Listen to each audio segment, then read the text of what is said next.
Greetings everyone and welcome to another review of a digital watch. Today we have somewhat of an oddball watch, and that is the Citizen D031, also known as the AM/FM radio watch. Hope that focuses well. And we are going to take a look at design, features and availability.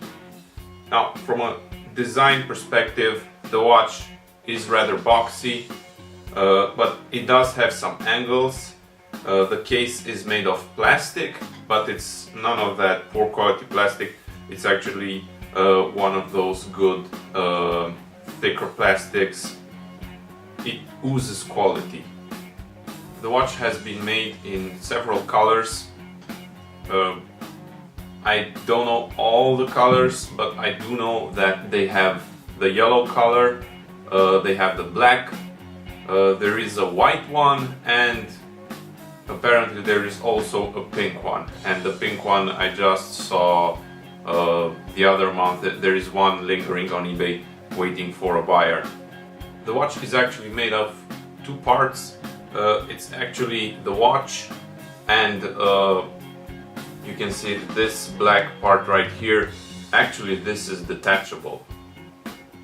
It has these studs that protrude in the watch's body, just to kind of make it latch there.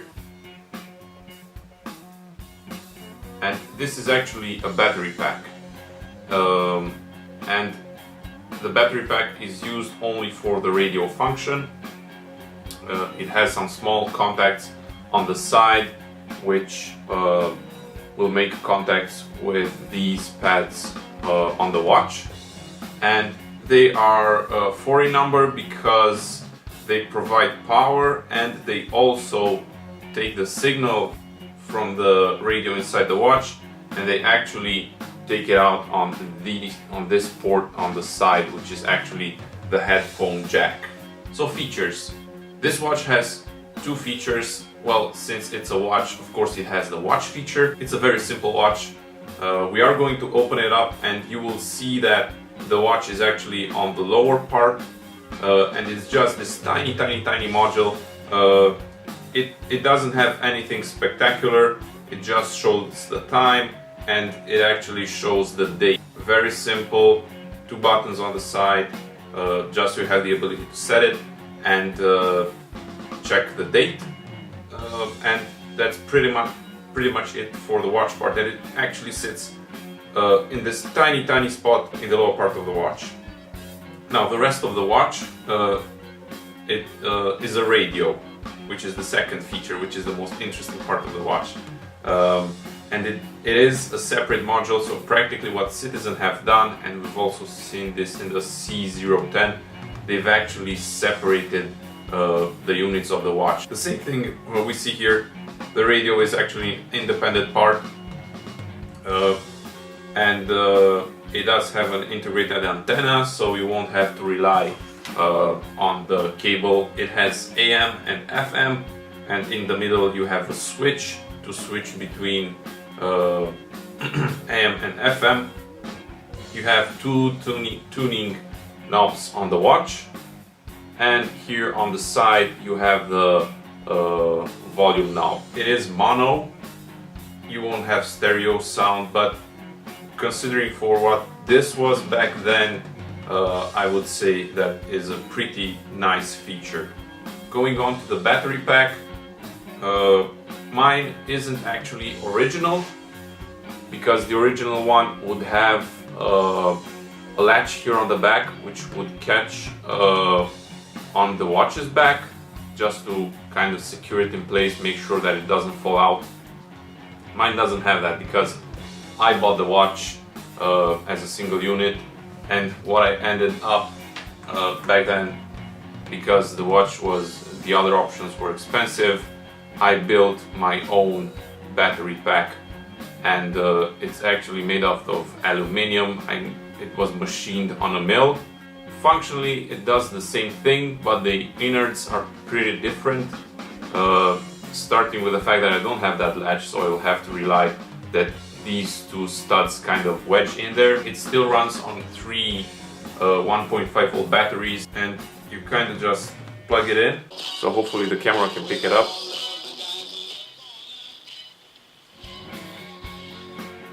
Basically that's how the whole rig looks. You do have here an on-off switch.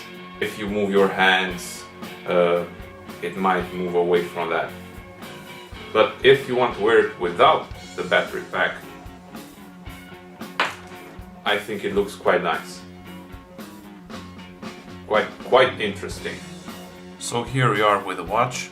We are going to open it up and see how the electronics are organized inside.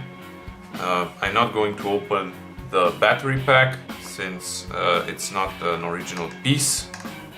One thing to mention for this watch is that it has two screws up here and it has two screws on the bottom, but you can't actually see them because they are hidden by the spring bar.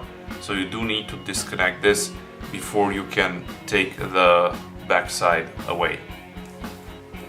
Whenever handling spring bars, you do have the option, or you are able to pull them out with a pocket knife or with a fine blade screwdriver, but I do recommend you use one of these spring bars remover as it's more safe for the watch.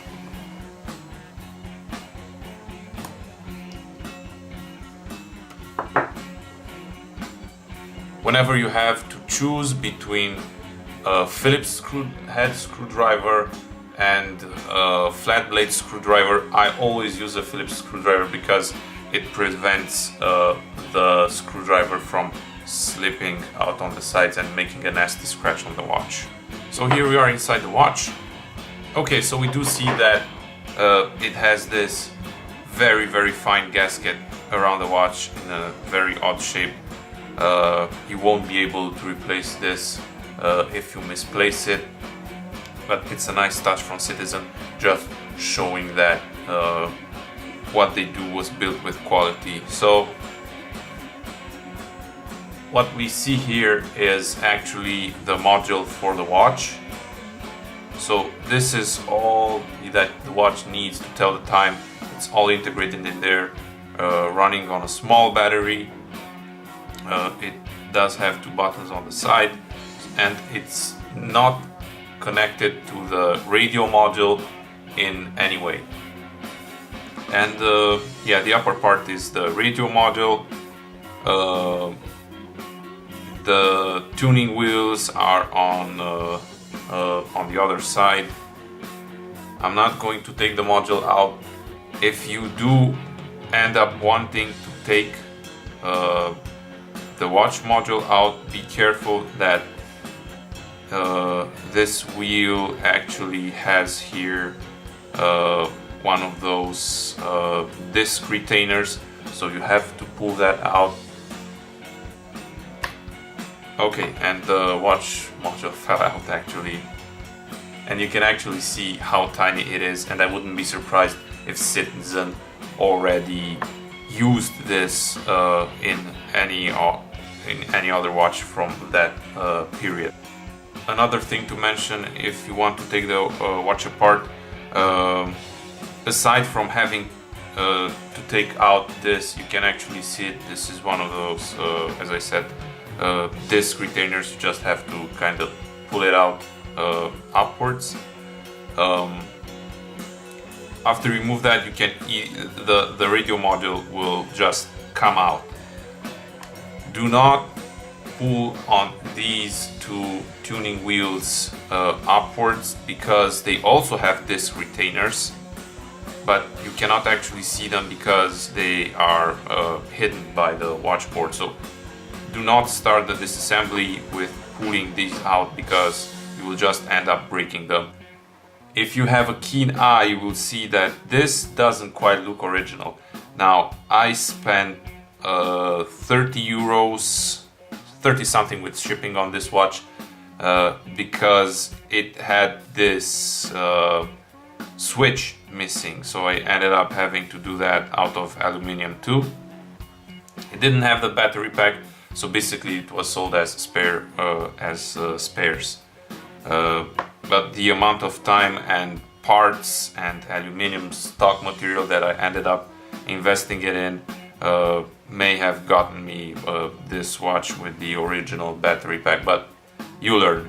Talking about availability, this watch is very rare, pops up on eBay every now and then.